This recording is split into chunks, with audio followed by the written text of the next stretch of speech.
स्वागत है आपका बी न्यूज नेशन में। मैं हूं आबिद हुसैन शेख। बीजेपी समावेश में टी शर्ट के लिए खींचातानी। बल्लारी में बीजेपी एसटी समावेश के चलते पंडाल में सीएम और सभी मंत्री भाषण कर रहे थे तो बाकी लोग टी शर्ट से भरी बोरियां देखकर लेने के लिए उमड़ पड़े, जहां पर जानवरों की तरह लड़ते झगड़ते नजर आए बीजेपी कार्यकर्ता।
और खबरों के लिए देखते रहिए बी न्यूज नेशन। इंग्लिश बोलना और सीखना अब हो गया है आसान, देर किस बात की। आज ही Aspire Spirit spoken English classes के साथ जुड़े।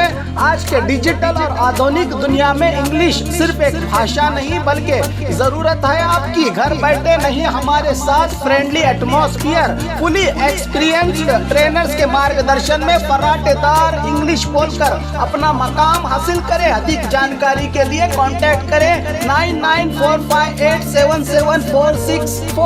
8861222775।